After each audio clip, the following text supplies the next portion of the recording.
Bonjour, je suis Fred et bienvenue en Aventurie. Dans l'épisode précédent, Nyx, Aeda et Darémor ont quitté Calypso à bord du navire le Corias en direction de Talios, domaine de Lady Isolda. Que va-t-il leur arriver là-bas? Vous le saurez après le générique.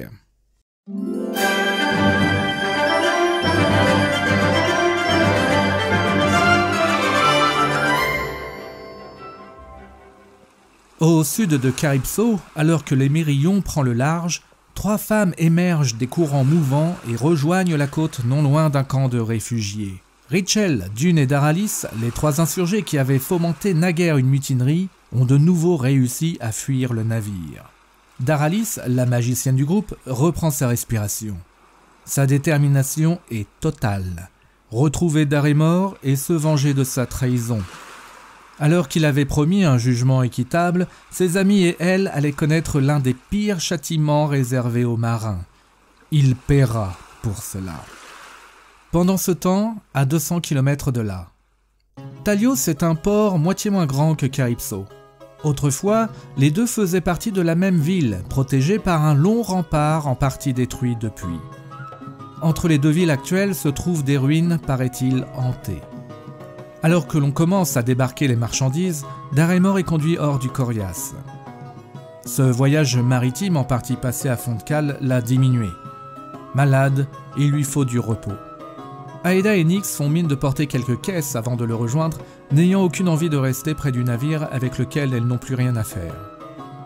La surveillance militaire tout autour est accrue. L'ambiance beaucoup plus pesante qu'à Calypso. La maison Isolda gérait cette cité bien avant la chute du royaume de Garofal, et depuis, elle conserve jalousement les pleins pouvoirs et ne tolère aucune forme d'opposition. Il existe, en effet, une rivalité entre les grands clans de Calypso et de Talios pour gagner le plus de territoire possible et ainsi devenir la nouvelle famille régente. Aeda, Nyx et Darémor doivent se rendre à l'évidence. Ils n'ont plus un sou, or, le nain a besoin d'un repos complet. Il va falloir trouver une source de revenus. Et par chance, sur la place principale, un ventripotent sexagénaire, accompagné d'une forte garde aux couleurs de la ville, harangue la foule. Qui sera assez valeureux pour retrouver dans les ruines d'Acropos la mythique couronne perdue du royaume de Garofal? Nous vous offrons une avance et en retour, une somme d'argent supplémentaire à la hauteur de vos découvertes et de vos informations. Alors, y a-t-il des courageuses et des courageux parmi vous? Personne ne se presse au portillon. Mais Aeda, Nyx et Darémor se disent que c'est peut-être une aubaine, d'autant qu'il n'y a pas vraiment de devoir de résultat. Il suffira de prendre l'avance, de faire quelques mètres dans les ruines, de végéter quelques heures, puis de revenir. Argent facile. Les 3 s'inscrivent donc sous de faux noms. On les conduit alors dans un camp militaire, à la frontière séparant la ville de ces ruines, dit-on, maudites. On leur propose de se reposer et de se préparer en vue de leur mission avant leur départ le lendemain matin. Au matin, Nyx sort de sa tente pour demander une protection plus efficace que son cuir matelassé lorsqu'arrive un groupe de soldats entourant Lady Isolda.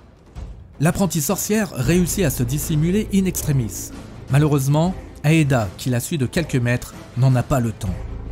En voyant celle qui fut à sa poursuite quelques jours auparavant, Isolda semble pétrifiée, balbutie, puis la pointe du doigt en hurlant aux gardes de l'arrêter. Le vieil homme ventripotent en charge du camp arrive et demande ce qu'il se passe. « Il se passe, Nisolos mon cher neveu, que cette catin et sa sœur ont tenté de me tuer il y a environ une semaine. D'ailleurs, l'autre ne doit pas être bien loin. C'est une jeune piratesse à la peau d'ébène. Retrouvez-la !» Nyx et Darémor n'ont pas attendu et se sont dissimulés hors du camp. Il leur faut prendre une décision. Retourner au camp pour sauver Aeda? Tenter de parlementer? Les deux savent que ces options se concluraient par une mise à mort assurée. Nyx sent gagner en elle une appréhension qu'elle n'avait encore jamais connue auparavant. Pour être interrogée, Aeda est conduite sous bonne garde au palais de Lady Isolda, sous les yeux de Nyx et Darémor, dissimulés en haut d'une colline. Là-bas, elle subit un interrogatoire et des coups durant 1 heure, avant que le bourreau et Lady Isolda ne comprennent que son mutisme complet s'explique par son incapacité bien réelle à s'exprimer oralement. Il faudrait comprendre ses réponses, elle doit avoir un moyen de s'exprimer. J'ai une idée. Convoquez Krapos, ce prêtre de Perex. Vous savez, ce pouilleux capable de parler toutes les langues. Il devrait pouvoir s'en sortir avec elle. On amène quelques minutes plus tard un petit être chétif au regard fuyant, tenant plus du rat que de l'humain. Krapos est un vendeur à la sauvette, connu pour ses boulettes de poissons avariées et son culte voué à Pérex, dieu des marchands et des voleurs. On lui explique la situation. Il invoque alors les pouvoirs de sa divinité, mais ne reçoit aucune réponse en retour. Sueur froide au front, Krapos commence à gesticuler n'importe comment, singeant le langage des signes. Le visage tuméfié et en sang d'Aeda fait un petit signe de tête pour dire qu'elle ne comprend pas. Le prêtre, avec un sourire victorieux, quoique très forcé, se tourne vers Lady Isolda et annonce jovialement « Sa sœur n'est pas avec elle. Elle dit qu'elle est seule. Vous avez une autre question à lui poser? Je peux partir ?» Demande-lui si elle cherche à se venger de moi. Le prêtre en panique agite de nouveau les bras comme un beau diable. Aeda, qui a lu sur les lèvres d'Isolda, fait vigoureusement non de la tête. Le prêtre triomphant dit « Ce n'est pas son intention, votre sérénissime. » Isolda fait une moue dubitative. « Dis-lui que je vais la garder en vie quelque temps.